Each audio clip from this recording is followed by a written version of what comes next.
Thank you, Steve.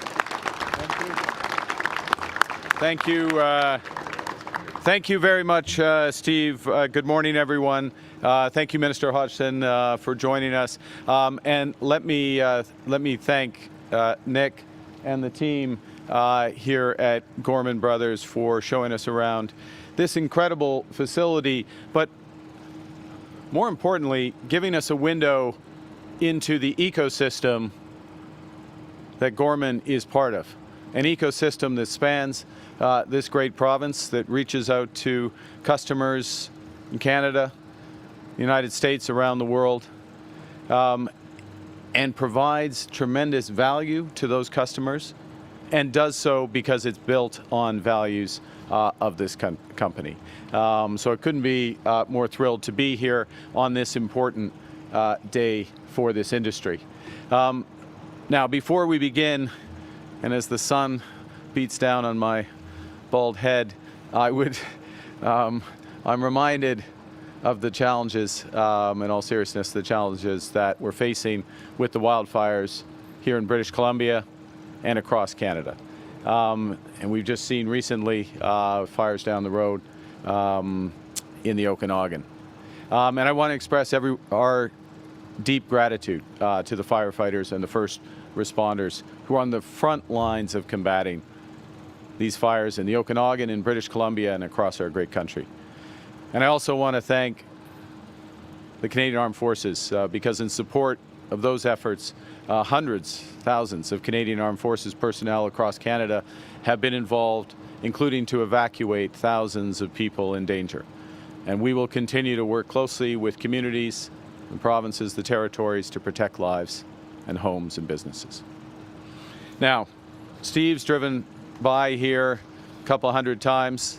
I've driven through here countless times. I can't count to 200 like Steve, but countless times as a kid, spending summer vacations in the Okanagan. This was always the highlight. But a lot has changed since then. There's a bit less fruit, less farming, more grapes, more golf, a myriad of new businesses sprouting up from aerospace to artificial intelligence and health sciences. But there are also a few constants. The good weather, the great people, and despite perils ranging from pine beetles to protectionism, the BC interior remains home to a world-leading softwood lumber industry. Yeah, because of these people. Yeah.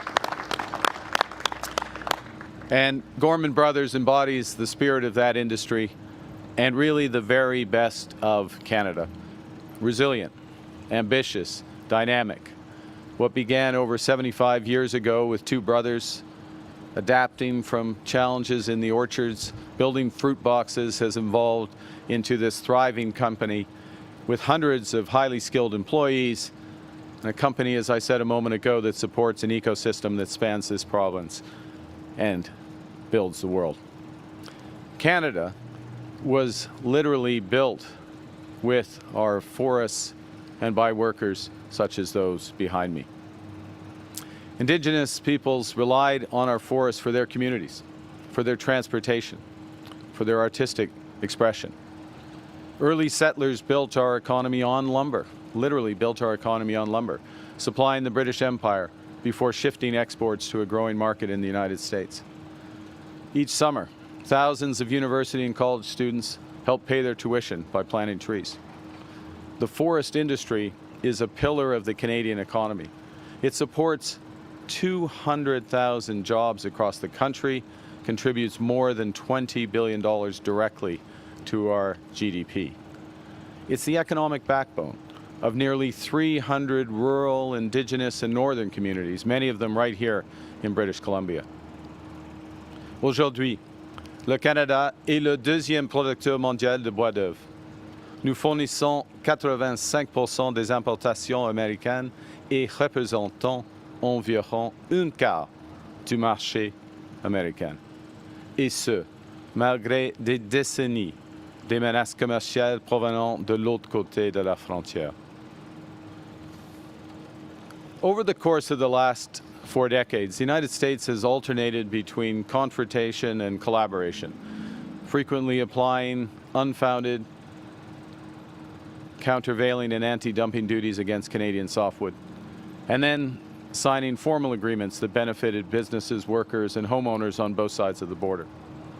Let's be clear. Canada does not dump lumber into the United States, and we will continue to make the case that these current and proposed duties are unjustified. Canada is a vital supplier to our southern neighbor. We represent around a quarter of the U.S. market, and we help keep down costs of American homes while improving their quality. But we're in a situation now where the disputes around softwood lumber are part of a bigger picture. American trade pressures have intensified and broadened. And the U.S. is in the process of fundamentally changing all of its trading relationships. In a series of recent agreements, America is in effect charging for access to its economy through a combination of higher baseline tariffs, unilateral trade liberalization by its partners, and new commitments to invest in the United States. We understand that. Overall, Canada is in a strong position. Despite our size, Canada is already the second largest foreign investor in the United States. Many of our companies are essential to the complex supply chains that drive American competitiveness. And the commitment of the United States to the core of CUSMA, reaffirmed again last week, means that the average U.S. tariff rate on Canadian goods remains one of its lowest.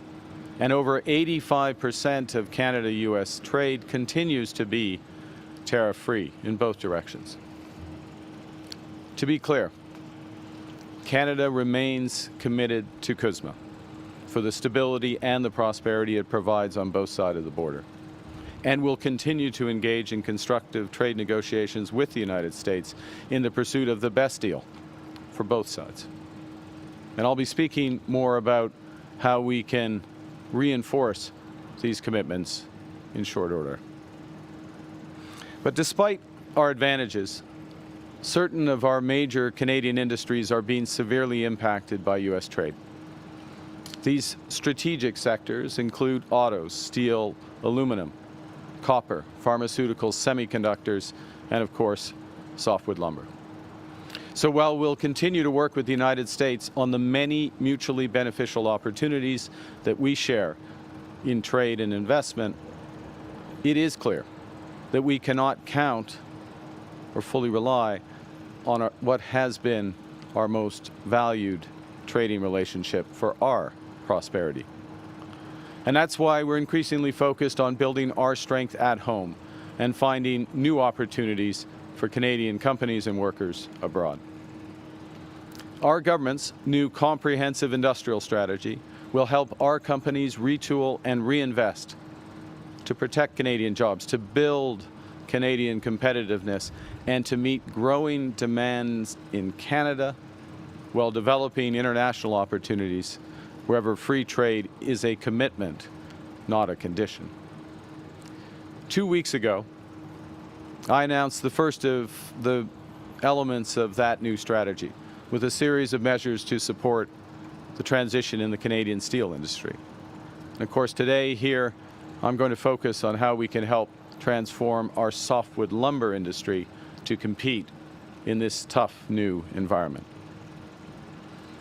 And it starts from recognizing that 2/3 of Canadian lumber production and nearly 90% of Canadian lumber exports currently go to the United States, leaving us disproportionately exposed to their trade actions. This dependence creates costly uncertainty. It weakens our industry's ability to weather downturns. It makes lumber more expensive for builders here at home, and it foregoes enormous opportunities in fast-growing markets around the world. So to turn challenge into opportunity, with Minister Hodgson, Secretary of State Fuhr, today I'm announcing a series of new measures to help the softwood lumber industry pivot to a growing Canadian market and to the markets of reliable, trading partners around the world. J'annonce aujourd'hui une série de nouvelles mesures pour aider l'industrie de bois d'œuvre à se tourner vers le marché canadien en pleine croissance et de nouveaux partenaires commerciaux fiables à travers le monde. The first pillar is to give our companies that need liquidity that liquidity in order to address immediate pressures. To do so, we'll provide up to $700 million in loan guarantees. This will ensure that forestry companies of all sizes have the competitive financing they need to maintain and restructure, if necessary, their operations during a period of profound transformation. Second, to make the softwood lumber industry more competitive for the long term, we will provide an additional $500 million, largely in grants and contributions to supercharge new product development and new market diversification.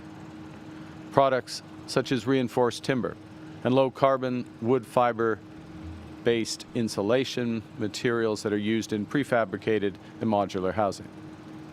These investments will increase domestic processing and value added, particularly as technology changes the way we build. This new funding will include initiatives to support Indigenous-led forestry business development and diversification, something that Gorman has stood behind for decades. Third, we will be our own best customer by relying more on Canadian lumber, Canadian softwood for Canadian projects. Canada's new government has a strong mandate to get big things built faster. That means millions of more homes, major new ports, new trade corridors, new energy projects. And as we build bigger and faster, we will build Canadian, prioritizing Canadian lumber, Canadian steel, Canadian aluminum in Canadian construction. Canada's new government is working to double the pace of new home building to almost 500,000 new units a year over the course of the next decade. That alone could double the use of Canadian softwood lumber in new residential construction, an increase of almost 2 billion board feet, and double the demand for structural panels, an increase of nearly 1 billion square feet. To help realize that potential, this fall, we will launch Build Canada Homes. Build Canada Homes will start by getting the government back in the business of building deeply affordable homes, and in the process, catalyze a new housing industry using Canadian technology, Canadian lumber, and Canadian workers.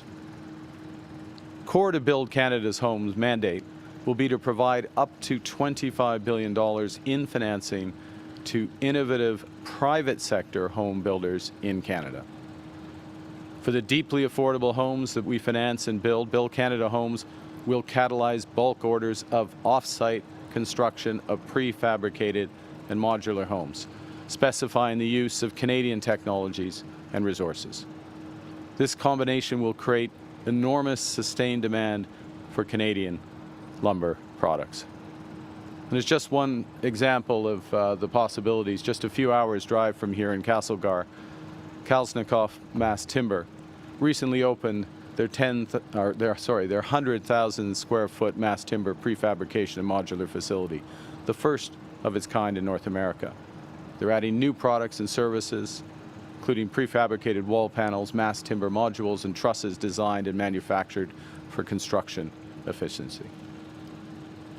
And of course, the impact of Build Canada Homes can be and is being reinforced by provincial initiatives, including the modernization of building code regulations by British Columbia, Ontario, and Quebec.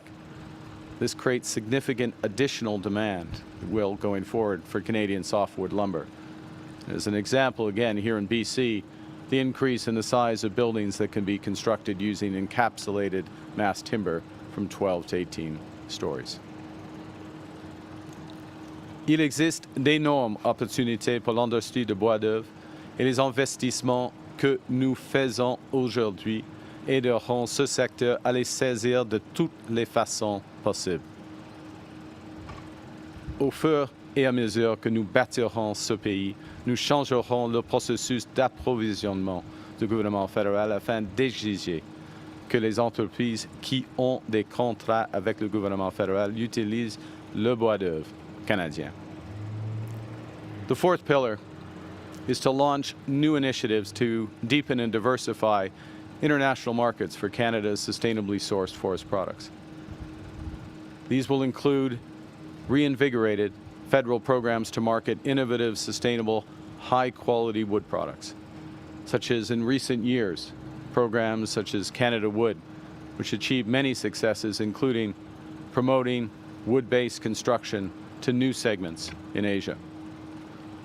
To build on this base, we'll promote the development of building codes in those countries and help to develop local building capacity with wood, combining them with sustained trade promotion for our products.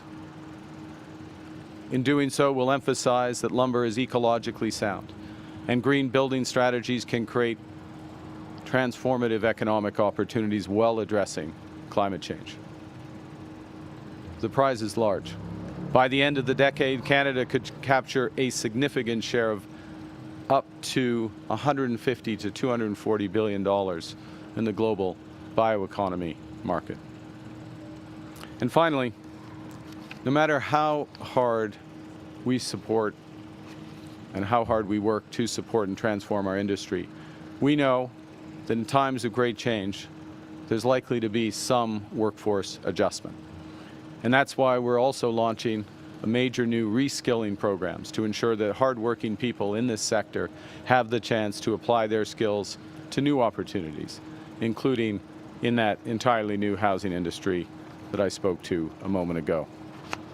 For the forest products sector alone, we will be providing $50 million in upskilling and reskilling investments, as well as support for over 6,500 lumber workers.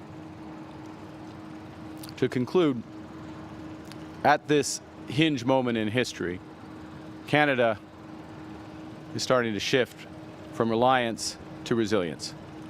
Together, we're going to write our own story rather than let others dictate theirs to us. We're building one Canadian economy out of 13. We're embarking on a series of nation-building projects. We're launching unprecedented investments in home building, and we are diversifying our trade partners. Throughout, we will build Canada strong with Canadian workers, Canadian technology, Canadian lumber, and Canadian values. Thank you very much. Merci beaucoup. Thank you. Thank you, Prime Minister. In an effort to get to most of our journalists on the line here, we'll do one question, no follow-up. So we'll do about 15 minutes of questions. Première question, first question. Good morning, almost good afternoon, Prime Minister Carney. Thank you. My name is Claudia Van Emmerich. I'm with Global News. My question for you is that the Trump administration has increased the general tariff rate as well as double tariffs on steel and aluminum, yet your government has not retaliated. How do you justify to Canadians who have voted you in to be elbows up against Trump that your government has not fired back, that you have not retaliated? Thank you.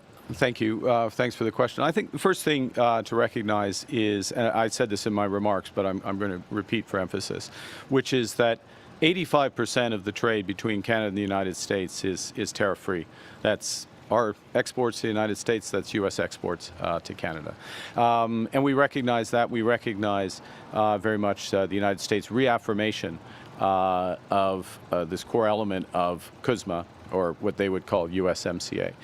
So it's important to preserve that. It's important to reinforce that. And part of our discussions is about that. We are also very cognizant that in about 9 months from now, the first review of USMCA, CUSMA as we call it, will begin between the three parties. So there's a bigger picture there. The third thing, just from context, is we have always said that we will apply tariffs where they had the maximum impact in the United States and a minimum impact in Canada. And so we don't automatically adjust. We look at what we can do for our industry that's most effective. In some cases, that will be to remove tariffs. We have removed some tariffs over time so that, for example, the auto industry can function more effectively, and we'll look at opportunities to do so, because in the end, we're looking at having the best impact in Canada. The last point, if I may, which is what today is very much about, is we're focused on a positive agenda of building forward for our major industries, those most affected. The softwood lumber industry, clearly, steel, aluminum, other industries as well. And that agenda starts at home, being our own best customer. It goes to big investments in improving our competitiveness, upskilling, helping our workers improve their skills, and it's also diversifying trade, and that's where we're focused. Thank you. Merci. En français Prochaine également, question. s'il vous plaît. On va prendre la prochaine question. Merci. Prochaine question. En français, si vous pouviez répéter la réponse en français. C'est votre question ou c'est seulement Je fais la pause en français. Ah, en Mathis français. Harvey, Radio-Canada. Plusieurs premiers ministres vous ont demandé de hausser le ton, de faire preuve de plus de fermeté pour répondre à l'administration Trump. Pourquoi ne pas déjà avoir annoncé de contre-tarifs là, pour répondre à cela? Merci pour votre question. Alors, nous sommes dans la situation actuelle est que le Canada est dans la meilleure position à ce moment-ci en ce qui concerne les tarifs américains.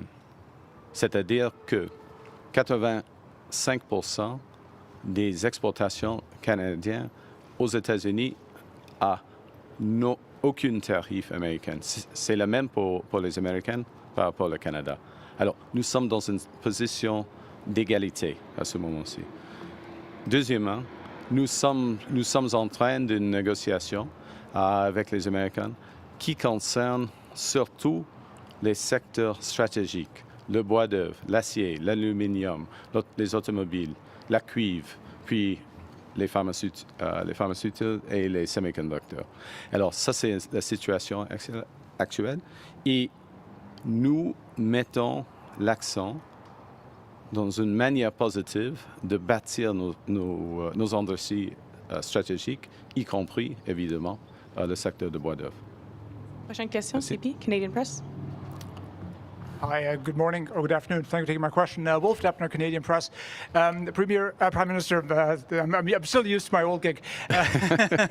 Prime Minister, a number of premiers just put out a letter calling on your government to make the softwood lumber agreement a high priority. You probably saw that letter. This government here in British Columbia has asked repeatedly to treat the softwood lumber industry the way the Ontario auto industry is to be treated.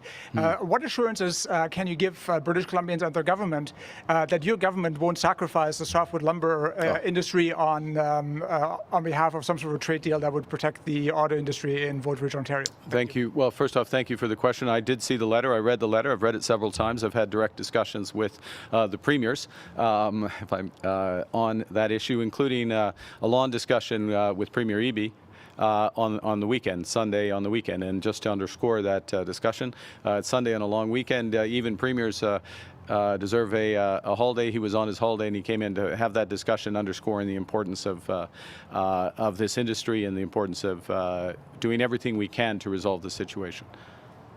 We have consistently raised the issue with our American counterparts. It's one of the elements that adds to the complexities of the negotiations we're having with them, because those who follow the trade actions over the years, and they have been over the years, decades in softwood lumber, they are distinct but related to what the U.S. has been doing recently. These are trade actions under countervailing duties, anti-dumping. They're trade actions that Canada has challenged in court, various dispute panels, others. We win those challenges in general, and we will continue those challenges because we are not dumping softwood lumber. I would add, just for context, is that the President of the United States has signaled that there will be a 232, a strategic trade action, possibly with respect to softwood lumber as well. That brings it more into those broader discussions. So to be clear, we're not sacrificing any industry. We're working for the best deals for all our industries. And part, to bring it back to today, of getting the best deal, not just in the trade discussions with the United States, but for what really matters. The people behind me and who they represent, the workers in the industry, the businesses, the ones we can't see, the Indigenous communities that are active in the industry, all Canadians. Part of getting the best deal for them is to build the industry, is to innovate, to develop new markets, and be our own best customer. And that's what those aren't just words, we're putting behind those words $1.25 billion today of support in very specific ways to translate that into action. Thank you. Next question, CBC. Hi, Prime Minister Carney. Brady Strachan, CBC Kelowna. Great. Have you spoken to Donald Trump in recent days, and will you retaliate with more counter tariffs, including on American steel, or countermeasures or lift countermeasures already in place? Thank you for the question. I haven't spoken to the president in recent days. We'll speak when it makes sense. With respect to steel specifically, we announced a comprehensive approach on steel 2 weeks ago, which included significant support for repositioning, significant support for Buy Canadian, and with respect to, if I can draw some distinctions, with respect to softwood lumber, obviously the core of the demand domestically, not all of it, but the core of the demand, or much of the increase in demand, can be through our new approach to home building in this country. With steel, the defense procurement comes into play. The broader infrastructure investments is part of our building national projects of national significance and the requirements we'll have around those. So we had those elements there, plus some industry repositioning. So we feel, look, it's a challenging position. We have put in place a series of measures, and I would add one other thing, which I think is it's relevant. I know it's relevant for Canada, but I would submit that it's very relevant for the United States. We've also put in place the toughest measures against foreign steel that could be dumped into Canada or transshipped through Canada to other markets. So again, I just wrap that into the broader discussion. Thank you. Thank you. Next question, please. We'll go to Kelowna Courier. Thank you. En français, si nous avons, en ce qui concerne le secteur de l'acier, on a mis en œuvre plusieurs enjeux pendant il y a 2 semaines, y compris des subventions de soutien pour les investissements ici au Canada, les changements d'approvisionnement pour le gouvernement du Canada, surtout pour des grands projets à l'échelle nationale. Et nous avons mis en œuvre des protections tarifaires par rapport à d'autres pays qui sont en train de faire le dumping ici au Canada pour d'autres marchés. Next question, Kelowna Courier. Barb Aguirre, Kelowna Courier. Do you feel the U.S. under the Trump administration would honor any trade agreement that Canada could negotiate, seeing that they're a perceived unreliable trade partner? I think this, when you're in a negotiation like this, and it's a very fluid one, you're looking for real win-win opportunities that make an agreement reinforcing. That's the first point. So looking at those areas where the U.S., the president personally puts a very high emphasis on.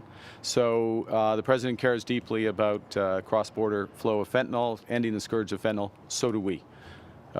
We are in the process of cracking down on fentanyl.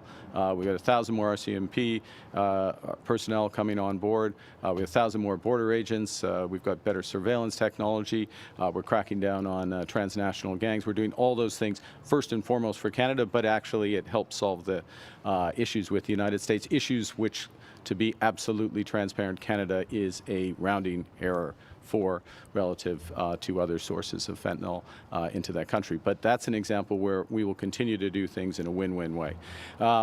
In the sector, in the steel sector, in the auto sector, we firmly believe, and the auto companies would absolutely reinforce this, is we are essential to the competitiveness of the American auto sector. How do we reinforce that? That's part of what we're talking about. Last point, and there's many others to make, but, and I reference this in my remark, you see these countries making commitments for investments in the United States. Canada is the second largest investor in the United States today, in the world. We have 40 million people. We are the second largest investor in the United States in the world. And that puts in context the state of the relationship, the future potential with an agreement, and some, I'm not saying all of that, but without an agreement, there will be less, by definition. Thank you. Next Thank you. question, Kelowna now. Good morning, Steve McNall from Kelowna Now. It was referenced here earlier today, the Peachland wildfire. Yeah. And it brought crystal clear again to local media how we disseminate information quickly and effectively. Bill C-18 stands in our way to get back onto Facebook and Instagram. Are the Liberals looking for an alternative or rescinding that so that we can get that news back on those important platforms? I'll say this, Steve. Thank you for the question. First thing, and one of the things that we have done, and I'll answer your specific question, but let me make a point on something we have done, which is, and you may not like this part of the answer, but I'm going to give it to you, which is that one of the roles of CBC Radio Canada is to provide unbiased, immediate local information, particularly in terms of in situations such as you're referring to. And that's one of the reasons why we've made the commitment to invest and reinforce and actually change the governance of CBC Radio Can to ensure that they are providing those essential services. Now, to your specific question, I personally, and this government is a big believer in the value of what you do. I'm going to use you as a representation on local news, and the importance of ensuring that that is disseminated as widely and as quickly as possible. So we will look for all avenues to do that, and I understand your question, and it's part of our thinking around that. Thank you. Thank you. We'll go to the last question. Castanet, dernière question. Thank you. Cindy White from Castanet. You talked about acting as one instead of 13. Alberta, the ad valorem tax that they slapped on our wine and other imports. What are you doing about that, and how do you pull people into line? You can't act as one if you have a breakaway province. Well, let me say a couple of things. First, with respect to the wine industry in British Columbia, one of the most remarkable transformations over the course of the 50 years that I've been coming here, the level of innovation, the quality, the competition, the ideas, the hospitality, all of that is remarkable. Every Canadian deserves to benefit from the innovation here, just as people in British Columbia deserve to benefit from the Niagara, or Nova Scotia or Quebec or any of the other provinces where wine is produced. And I think this is actually one of the tests of some of the provincial, because your question goes to provincial barriers and frictions. There have been, to their credit, a series of provincial agreements or MOUs, memorandums of understanding, intentions, statement of intent to free up trade between the provinces. The federal government has taken a number of actions. We've legislated to remove all our barriers. And as First Ministers, Prime Minister, and the Premiers, we need to work together to translate those commitments into action so that tangible things, such as wine, is moving friction-free across the borders, and so that many other elements of our economy that are less tangible and won't make the headlines are doing as well. And finally, but it starts with this, so that people can move freely across borders and practice their professions without requalifying. So it's a top priority. I appreciate the question. It's part of a bigger picture, and we're gonna keep focused on it. Thank you so much. This puts an end to our press conference. C'est ce qui met fin à notre conférence de presse. Merci beaucoup. Thank you.